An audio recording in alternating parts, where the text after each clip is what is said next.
Assalamualaikum warahmatullahi wabarakatuh. Bersiaga? Siaga untuk apa? Siaga adalah suatu keadaan yang telah atau akan dipersiapkan untuk menghadapi sesuatu yang penting atau genting, atau juga peristiwa yang kita anggap luar biasa. Memang, siaga ini harus dilakukan dalam hal apapun, agar kita dapat lebih siap menghadapi hal-hal yang akan terjadi di kemudian waktu. Kita hidup di era akhir zaman, di mana pada era ini banyak kejadian yang tidak masuk akal. Bila pada zaman dahulu kita anggap mustahil akan terjadi, maka pada zaman kini benar-benar terjadi. Ini adalah zaman serba konflik, zaman simpang siur akan berita-berita yang menyangkut orang banyak atau bahkan secara global. Zaman pembuktian satu-satu atau kisi-kisi tentang penghujung zaman. Maka manusia hendaknya janganlah bingung. Cari orang yang betul-betul dapat menuntun atau membimbing kita, seseorang yang ilmunya tidak diragukan lagi. Carilah orang-orang pilihan yang tidak membingungkan umat, dan tetaplah bersandar pada Zat yang Maha Agung, Allah Subhanahu wa Ta'ala. Sang Satrio Piningit pun bersiaga. Ia mempersiapkan pasukan-pasukannya sedikit demi sedikit.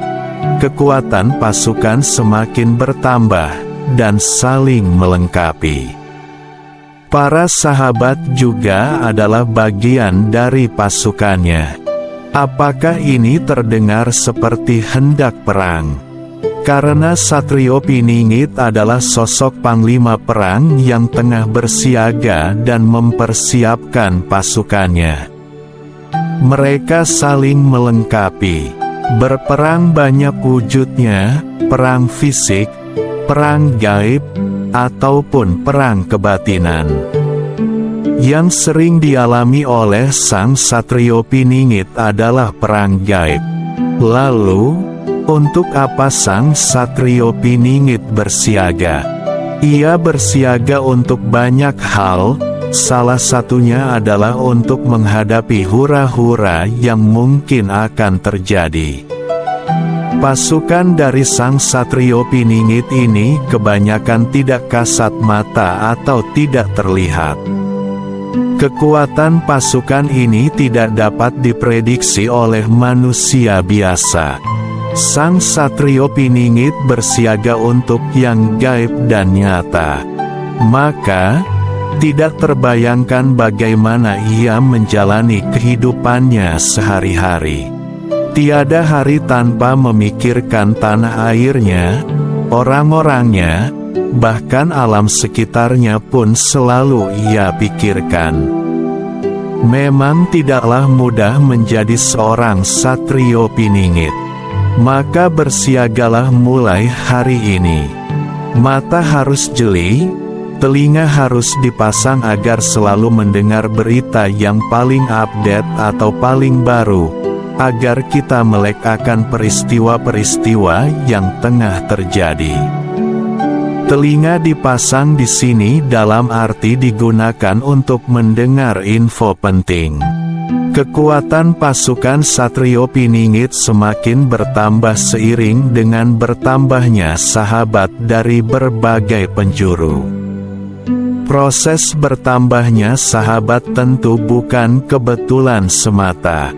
Masing-masing sudah diatur sedemikian rupa melalui berbagai kisah dan cerita, sehingga para sahabat ini akhirnya terhubung dengan Sang Satrio Piningit. SP bergelar perwira perang, tentu saja itu bukan sembarang gelar, karena Sang Prabu Jayabaya sendiri yang telah menyatakan di dalam ramalannya, yaitu pada bait ke-162, Gelar perwira perang adalah bukan sembarang gelar, karena perwira perang adalah orang yang gagah berani ketika memimpin pasukannya untuk berperang. Semakin tinggi gelar, maka semakin ahli di dalam peperangan itu. Peperangan tentu suatu keadaan yang tidak diharapkan dan sudah tentu tidak nyaman. Peperangan bisa terjadi melalui beberapa cara, perang secara nyata ataupun secara tidak nyata atau gaib. Banyak sekali makna dari kata peperangan ini, dan akan terlalu panjang bila harus dijabarkan satu persatu. Bila di dalam bait Jangka Jayabaya bahwa SP adalah perwira perang dalam artian pemimpin perang, tetapi tanpa pasukan, yaitu perang seorang diri. Walaupun SP sendiri memiliki banyak pasukan gaib, namun ada kalanya ia hanya berperang seorang diri. Inilah ciri satria sejati. Bisa saja ia berperang atas dirinya sendiri, seperti perang melawan keinginan-keinginan, ataupun perang melawan hal-hal yang bertolak belakang dengan tujuannya. Seorang SP sendiri sering berperang secara gaib dengan para musuh-musuhnya, atau pihak yang merasa tidak suka akan kemunculannya. SP belum muncul, tetapi mengapa ada yang menyerangnya secara gaib? Tetapi bisa saja gelar perwira perang itu sebagai persiapan untuk perang secara nyata kelak, di saat kemunculannya yang konon penuh dengan peperangan.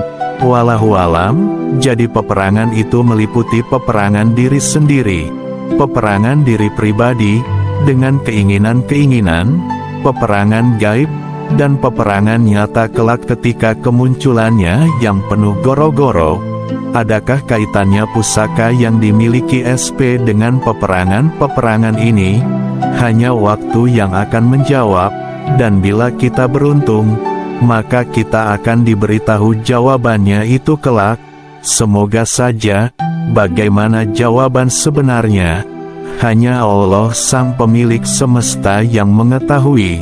Bagi seorang perwira perang tentu saja ia telah memenuhi persyaratan yang ditetapkan. Ia telah membekali dirinya dengan berbagai persiapan baik yang terlihat nyata ataupun tidak nyata, seperti mempersiapkan mental dan spirit yang kuat. Ia telah digembleng di kawah candra di muka dalam tanda kutip, yang artinya penggemblengan-penggemblengan yang sangat berat, sehingga tidak semua orang sanggup menjalaninya. Ialah sosok terpilih yang akan berperang melawan ketidakadilan, hawa nafsu, kesewenang-wenangan, dan berperang dengan hal-hal yang tidak berjalan semestinya. Semoga setiap peperangan yang menuju kebaikan akan selalu menang, walaupun peperangan bukan cara terbaik untuk menang. Tetapi itulah satria sesungguhnya. Kedamaian adalah hal yang terbaik bagi siapapun. Salam damai selalu. Mohon maaf bila tidak berkenan. Wassalamualaikum warahmatullahi wabarakatuh.